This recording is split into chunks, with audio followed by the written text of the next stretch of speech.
Hello everyone! In today's video, I'm going to show you how to add your Barclay card to Apple Wallet. First, make sure you have an eligible Barclay card.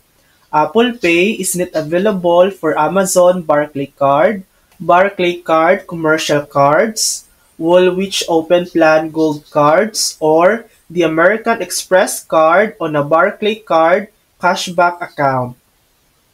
If you have the Barclay Card app, open your cards from the home page and select your Barclay card.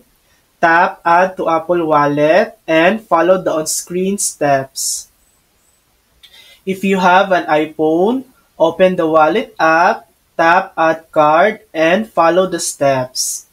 If you have an iPad or Mac, go to Settings and Wallet and Apple Pay and Add Card.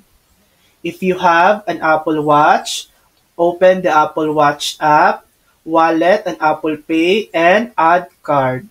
And that's it. That's how to add your Barclay card to Apple Wallet.